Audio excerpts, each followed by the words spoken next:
Welcome back, YouTubers, to our Vengeance 2011 review of us, the British Fist. Good. I am Mr. Parkin, but the main event of the evening is NJ, this guy sitting next to me. What's up? Yes, indeed. Make sure you guys subscribe up above, like this video, and get your comments on Vengeance down in that comment section below. Actually, contact us in the links in the description box below. I still can't quite do that as well as you do, NJ. But anyway, so Vengeance 2011, what many people thought would be a filler pay-per-view didn't turn out to be a bad pay-per-view at all, did it? No, it did not, that. As an opener, we got Air Boom versus Dolph Ziggler and Jack Swagger, the first of Dolph Ziggler's double shifts. And you do expect tag matches to open pay-per-views. Yep. I've seen it in the past now. It opened 10 on a cell, I believe, so no reason why it shouldn't open this pay-per-view. We got 13.5 minutes, which is a good amount of time for a tag team championship match. Air Boom predictably win, in my opinion. I kind of predicted them to win, and for Zack Ryder to win his US title match. With the tag match, it was good. It had all the right spots in. The only thing is, it had all these spots in that should have got the crowd going. Yeah. The crowd was just dead throughout the match. No, the crowd were a little bit dead. I did think it was a decent opener, you know, and I'm glad that Air Boom won this match, because I do feel that Dolph Ziggler and Jack Swagger will be in a bigger storyline at some point. I don't know what, but maybe they'll split up at some point. Who knows? So as an opener, it did its job. It's just a shame the crowd weren't really into it, as I feel really they probably should have been into it. Even though it wasn't the best match, it was still a good match for them to get into at the start. It should have been, yeah. Yeah, and still tag team champions, Air Boom. Boom. Oh, yeah. And straight after this match, we had Dolph Ziggler in his second match of the evening, and a match which we were very pleased with. You know, after being in a 13.5-minute match, Dolph Ziggler goes against Zack Ryder for the US Championship and beats him. Well, I kind of was hoping there was a match between, just so WWE could be fair to Dolph, but it had it straight after, which I thought was okay but unfair. But the match itself, it had moments where we thought Ryder was going to win, but luckily Swagger got involved. And I'm thinking with Swagger getting involved, it gave Dolph the upper hand, and he managed to beat Ryder with the super kick. It was a very good super kick, and the one time I thought to myself, thank you, Swagger. Apart from the time he sang the national anthem and got heel heat. But yeah, I mean, it went 6 minutes. It was exactly what I expected. A match which Ziggler was just there to win. Ryder, I mean, I still don't understand why Ryder was in this match. It didn't really make the match that much better. He did get a decent reaction from the crowd. But I'm glad Ziggler retains, because I really don't see the point in putting the belt on a Zack Ryder. Just don't really think he has enough momentum to really get that belt at the moment. No, it was a beautiful super kick, so I'm going to say the way it finished was just perfect. Yeah, definitely. Perfect for us, considering we hate the British Fist. No, not the British Fist. Zack Ryder. Sorry, NJ. Sorry, NJ. I had a moment there. I can't believe I just said that.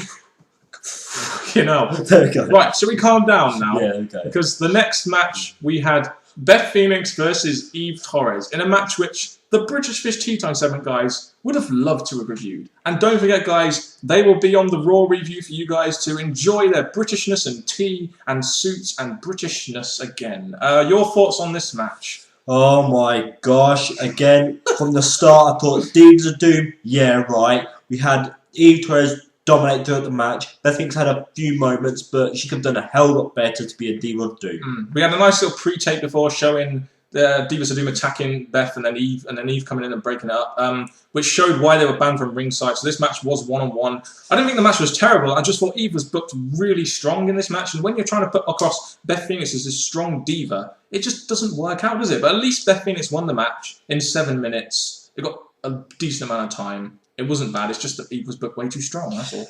I couldn't really get into this match. I was looking at it hoping that as Beth Phoenix on her own, dominate, but to be honest, just didn't give me that feeling. So all I say is well done for winning, but do better in your matches. And I'll be honest, in this match, I was mostly spending the time cooking pizza and garlic bread for us, and it really, really helped us through the rest of this pay-per-view, because the pizza and garlic bread was yum, yum, yum, wasn't it? Yeah, unlike this Divas match. But there we go, typical Divas match.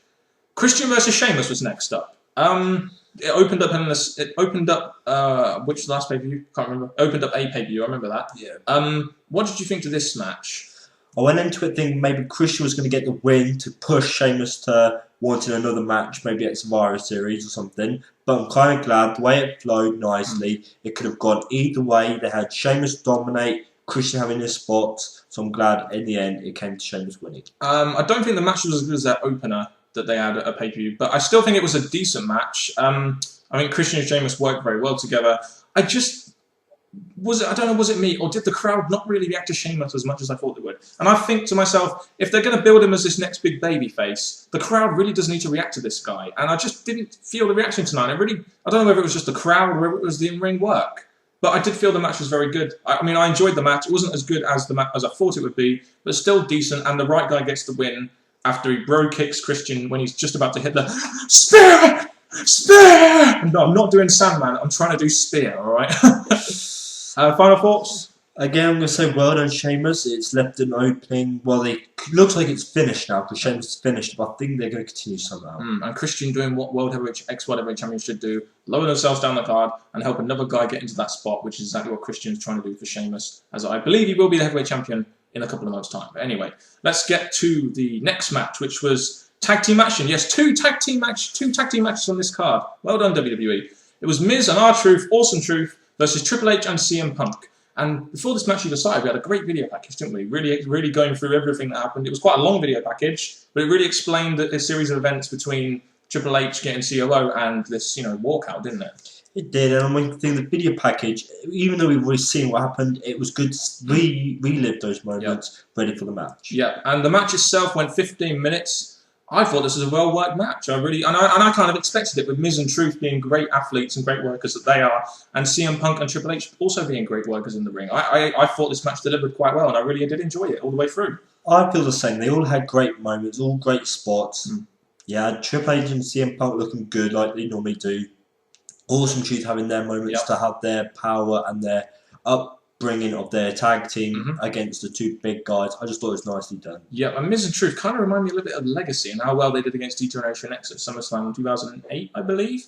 They did very well in this, I believe. And, the match itself, obviously, we had Kevin Nash come out, hit Triple H from the crowd, and that allowed Miz and Truth to get the win. And I thought Miz and Truth were booked very strongly in this match, which led me to believe they're probably not going to get the win. But it really surprised me that WWE gave these guys the win after the interference by Kevin Nash. And it kind of leads us on to Survivor Series quite well. Very nice. Seems like we're getting some build for Survivor Series very early from this pay-per-view, doesn't it? That is true. I'm thinking, even though I still see that Kevin Nash hasn't got it like he used to have, even though I don't lowest drawing champion in the 90s. That's true. I don't think he's got it now. But the thing is, he came in and gave the win to Awesome Truth. And I'm thinking it's good because Awesome Truth need to be put over by big guys if they're going to be an upbringing tag team and eventually single stars again. Yeah, definitely. And we had the whole the jackknife thing with Triple H getting injured. We don't know if he's really injured or not. I'm guessing not. It's part of storyline. But, good match. And the aftermath, I didn't mind too much. Kevin Nash and Triple H, seen as Triple H fired Kevin Nash, it did kind of make sense.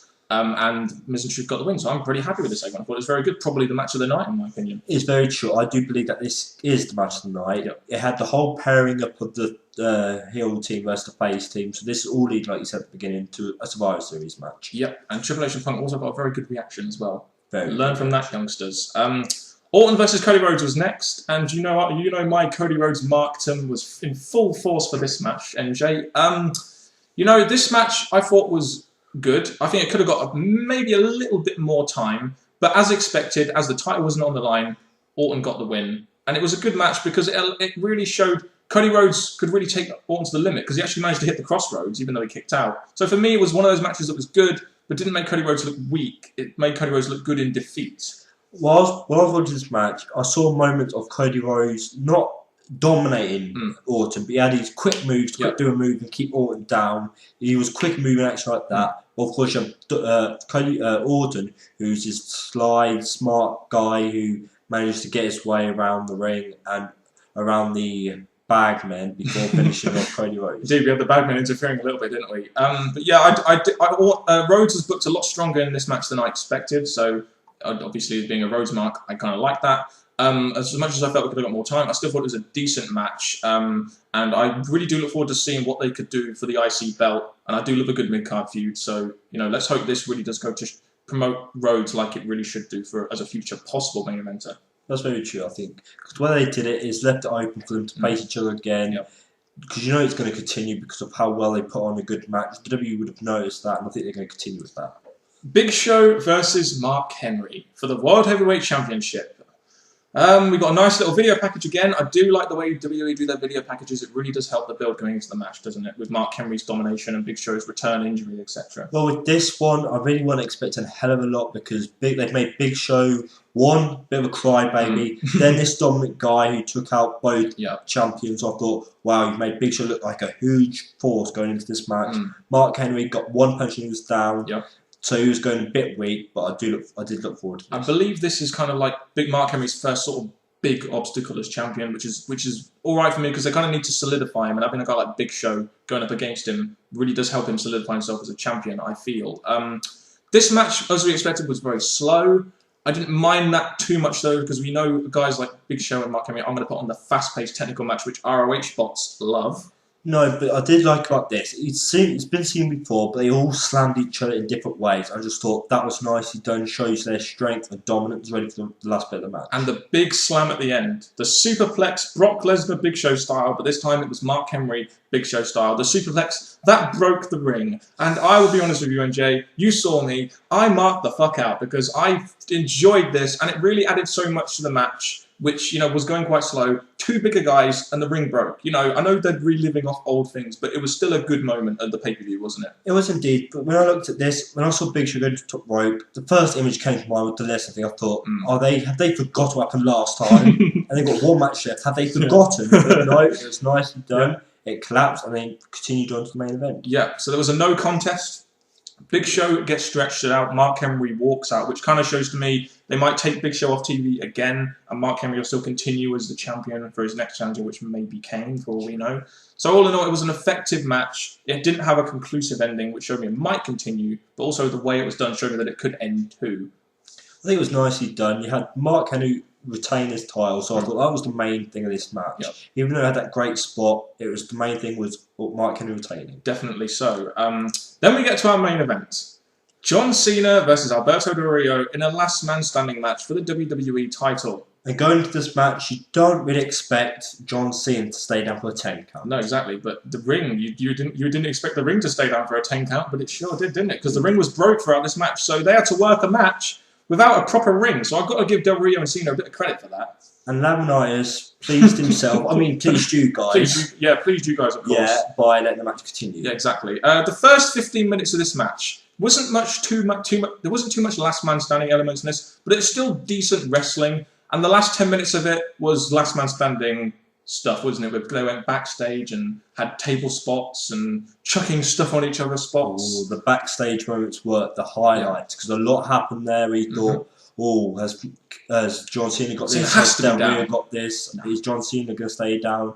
It was really good. I like how Del Rio used weapons to keep John Cena down. Unfortunately, though, he tried to put little backlights on him. That didn't keep him down. Del Rio fell through a table. Cena, Del Rio put Cena through the Vengeance V. There's a lot of decent spots there. It was going, and this match lasted 26 and a half minutes, so we got plenty of time.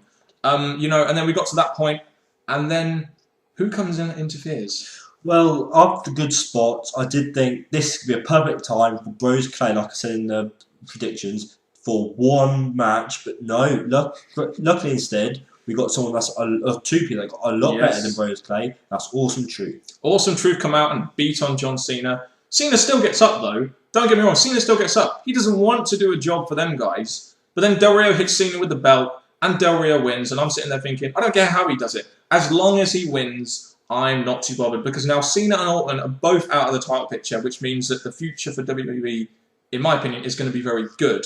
And just like this match, we do have the whole push to Survivor Series coming along. Yes. So now we can see that John Cena is going to be on Triple H's side, and we're going to have the Awesome Truth on the opposite side. So it's nicely done. All the major babyfaces, Rock, Cena, Triple H, Punk versus Awesome Truth, Kevin Nash, and all those guys. So yeah, it did do very well to set up the Survivor Series while also keeping Alberto with the belt. And I thought this match was very good. I did enjoy this match. I thought the first 15 minutes was a good wrestling match. The last 10 minutes have good last man standing elements in it. So I can't complain about this match. The right guy wins as well. So I thought it was a good way to end the pay-per-view. It was a beautiful way because John Cena lost. I really, really love that. John Cena losing because it weren't expected because you don't really expect him in a 10 count, a full count.